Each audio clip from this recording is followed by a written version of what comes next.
Hello creative people, balik lagi sama gue Cendekia. Welcome back to my YouTube channel. Hari ini kita bakal ngelanjutin untuk playlist UI UX dan kita akan belajar model shared understanding. Langsung aja kita mulai. Let's go.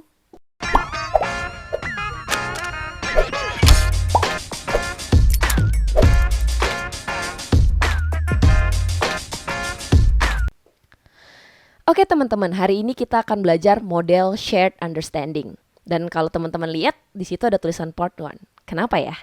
Karena materi ini tuh lumayan banyak dan menurut gue cukup butuh waktu untuk memahami kegunaannya, kemudian bagaimana cara memakainya dan lain sebagainya. Oleh karena itu gue coba untuk bagi video ini jadi 2 part.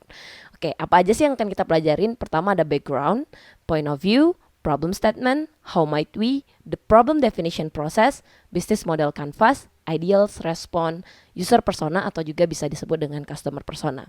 Untuk part 1 kita akan belajar background, point of view, problem statement, the problem definition process, dan ideals response. Karena menurut gue lebih enak kalau belajar langsung ke prakteknya. Jadi untuk materi yang ini kita langsung aja nanti gue tampilin untuk apa yang pernah gue buat dan nanti di situ kita langsung belajar aja. So learning by doing.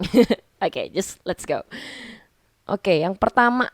Oke, jadi waktu itu gue sempet dikasih challenge gitu. Tadi kan gue udah belajar materi tuh, terus gue langsung disuruh untuk praktek lah.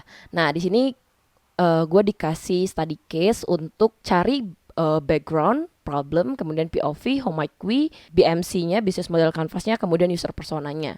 Untuk aplikasi yang temanya itu konten ya. Jadi kayak apa aja aplikasi yang konten kayak Instagram, TikTok dan lain sebagainya. Dan waktu itu gue mencoba untuk membreakdown aplikasi TikTok. Nah, jadi yang pertama gue lakukan adalah gue bikin about-nya dulu lah, for kayak explanation dulu pertamanya kenapa TikTok ini apa sih kan. Ya mungkin semua orang tahu TikTok, but ya kita perlu naruh itu karena nggak semua orang juga tahu kan. Oke, terus gue taruh dan ya jangan lupa kalau misalnya bikin-bikin gini tuh kita tuh harus taruh juga sumbernya gitu. Kalau bisa sumbernya itu juga dari sumber-sumber yang terpercaya. Terus gue angkatlah backgroundnya gitu. Jadi ketika kita mau bikin suatu produk atau kita mau bikin suatu feature, kita tuh harus tahu backgroundnya ini apa sih gitu. Kayak background TikTok ini sendiri kenapa produk itu ada dan kenapa kita bikin fitur itu harus ada gitu. Nah, backgroundnya itu adalah TikTok ini adalah salah satu aplikasi dengan pengguna terbesar di dunia, yaitu dengan 2,2 juta pengguna aktif ini tahun lalu ya, gua risetnya nggak tahun ini. Mungkin sekarang udah jauh lebih. Kemudian juga karena penggunanya banyak untuk mempromosikan iklan dan lain-lain, TikTok ini merupakan salah satu sektor industri yang cukup bagus nih buat mempromosikan iklan. Namun sayangnya tuh CTR-nya dari TikTok AdSense itu sendiri itu ya nggak terlalu tinggi, cuman 0,97%. Dan ini ada datanya, jadi gue taruh datanya, gue ngambil dari mana. Sedangkan CTR ini adalah satu yang menjadi kayak rasio penting gitu. Kenapa di dunia iklan itu campaign produk itu bisa dikatakan berhasil atau tidak. Nah, makanya dari ini gue coba cari gue coba pahami, oh backgroundnya ini, terus permasalahan yang didapat ini adalah kayaknya TikTok belum terlalu cocok gitu ya untuk TikTok AdSense waktu itu. Sekarang mah TikTok udah bagus banget kalau gue lihat. Nah, terus juga ada beberapa lagi gue cari problem-problem yang lain yang ditemuin gitu ya, kayak misalnya dari review pengguna. Terus gue juga coba interview teman-teman gue, kayak beberapa teman gue yang juga udah gunain TikTok Ads gitu ya, dan mereka mengatakan bahwa ya memang untuk menggunakan campaign di TikTok ini nggak terlalu sesuai dengan target market kadang-kadang gitu. Jadi akhirnya oke, berarti gue temu nih masalahnya setelah gue paham backgroundnya. Terus dia punya potensial, tapi ternyata ditemuin masalah bahwa CTR-nya tuh nggak terlalu gitu. Itu kenapa sih? Kita bisa riset dengan cara lihat di review pengguna, atau juga kita bisa riset dengan kita coba bikin nebar kuesioner, atau juga kita bisa bikin dengan kayak tanya jawab gitu ke user.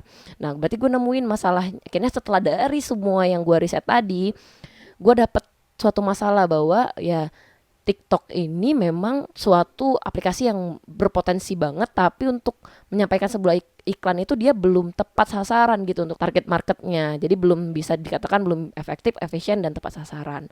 Nah, Oleh karena itu, nih gue udah ketemu nih untuk background dan problemnya. Jadi kurang lebih background tuh seperti itu sih. Jadi kayak kita paham dulu kenapa kita bikin produk itu dan lain-lain. Nah, kadang dari produk itu sendiri kita nemuin masalah-masalah lagi. Oh, ada yang kurang nih ini lagi gitu-gitu.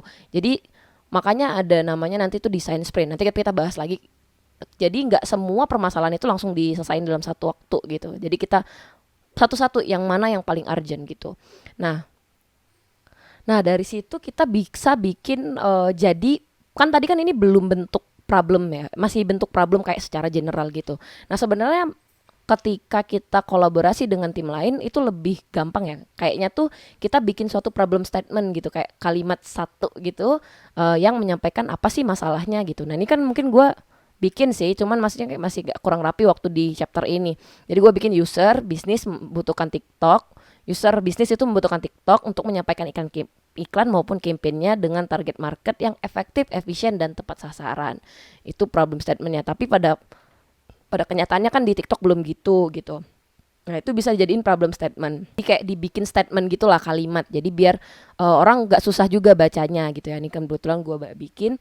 Terus, nah setelah itu abis dari ini sebenarnya kita bisa breakdown apa yang kita dapat dari riset kita itu ke dalam ideal process. Nah, ideal process itu kayak mana sih bentuknya, mungkin gue liatin ya. Oh, sebentar. Nah, tapi ini di chapter yang berbeda ya. Waktu itu gue di sini nggak bikin sih, tapi gue ada contoh. Jadi kita pernah bikin misalnya waktu itu kasusnya gue dikasih study case sama teman-teman di tim itu untuk bikin suatu riset bahwa kayak mana sih orang tetap bisa nonton konser di masa pandemi tapi tetap sesuai dengan health protocol. Nah, gue dikasih briefnya gini sama goalsnya apa aja gitu ya. Nah, dari situ kita coba breakdown yang dikasih itu ke dalam sebuah ideal process. Jadi ideal itu stand for apa sih? Yang pertama I-nya itu stand for identify the problem. Jadi oh, ternyata di masa pandemi itu user itu menginginkan konser musik offline yang diadakan tapi sesuai dengan standar protokol kesehatan. Terus D-nya itu stand for apa? Describe solution. Jadi solusinya apa sih?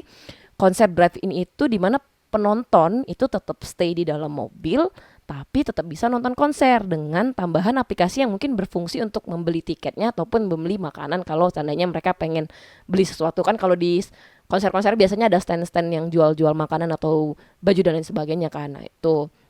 Kemudian E-nya itu stand for empathize to user. Jadi kita juga coba memahami apa sih keinginan user ini, sebenarnya kendala yang dihadapin user ini apa gitu. Nah, yang pertama itu musisi dan penikmat musik itu menginginkan banget untuk kembali ke suasana menonton konser musik itu secara langsung. Karena kan kalau teman-teman pernah nonton musik secara online, kemudian nonton konser secara offline, itu vibes-nya beda banget. Dan gue baru ngerasain waktu awal pandemi itu kayak gue kali pertama gue nonton konser offline ya, itu suatu yang beda banget sih. Makanya ini kayak jadi suatu kendala gitu ya atau problem yang dihadapin waktu di masa pandemi. Terus musisi dapat secara langsung menyapa para pendengarnya gitu ya waktu konser ini. Kemudian juga penikmat musik dapat memesan tiket konser dengan mudah walaupun ini pandemi. Karena kan waktu pandemi itu kita benar-benar harus social distancing ya. Jadi ini yang jadi kita harus memahami kenapa apa butuhnya user, keresahan user apa, kemudian kita coba memahami apa sih yang user inginkan gitu. Makanya kita perlu berempati ke user gitu. Empati ini bukan rasa kasihan gitu sih, tapi kayak ya itu yang gue bilangin tadi. Nah, selanjutnya A-nya itu stand for appeal to business.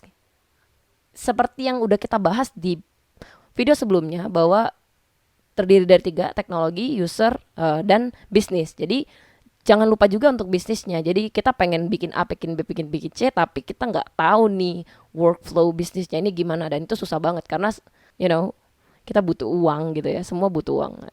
Jadi kita pikirkan untuk gimana caranya bisa sharing profit dengan pihak rental atau pihak ketiga, kemudian meningkatkan kerjasama dengan beberapa stakeholder mungkin, dan juga meningkatkan penjual tiket bagi event organizer di kala pandemi gitu. Jadi kita coba membuat kemungkinan bisnis di 3 hal ini.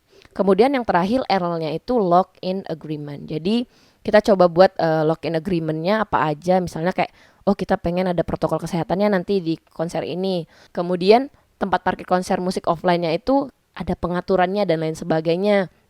Kemudian ada rental mobilnya mungkin bagi user-user yang tidak ada mobil gitu.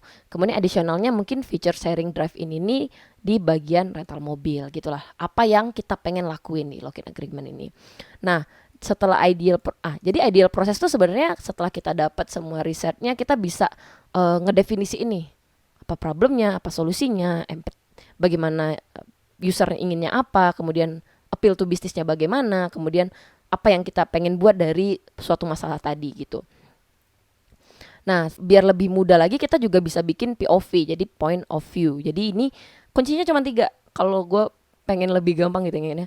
User, itu usernya siapa, need-nya, kebutuhannya apa, insight dari user itu apa gitu. Misalnya, user dengan orientasi penggunaan TikTok untuk keperluan bisnis. Dia menggunakan TikTok untuk dapat menyampaikan iklan maupun campaign mereka dengan baik dan sesuai dengan target masing-masing. Insight-nya, kalau user nggak bisa nyampe target ini, dia akan dirugikan apabila iklannya, campaign-nya tidak sesuai dengan target pasarnya, bahkan hingga memiliki CTR yang rendah. Dia ingin TikTok mempromosikan iklan mereka dengan cara efektif, efisien, dan tepat sasaran. Jadi apa bahayanya ke user kalau misalnya ini nggak kita penuhin, dan goalsnya mereka tuh pengen apa. Nah, itu kita bisa banget untuk wrap di dalam point of view. Dan selanjutnya kita akan bikin how might we, BMC, dan user persona. Nah, ini mungkin di video selanjutnya untuk kayak menjawab gitu dari apa sih langkah-langkah yang bisa kita lakuin itu pakai how might we. Bisnis model canvasnya nanti kita juga belajar untuk gimana masukinnya siapa aja orang-orang yang terlibat gitu, stakeholder yang terlibat, dan user personanya gitu nanti kita buat apakah user persona ini sesuai dengan yang udah kita riset gitu. Jadi kurang lebih untuk part 1 sampai sini dulu.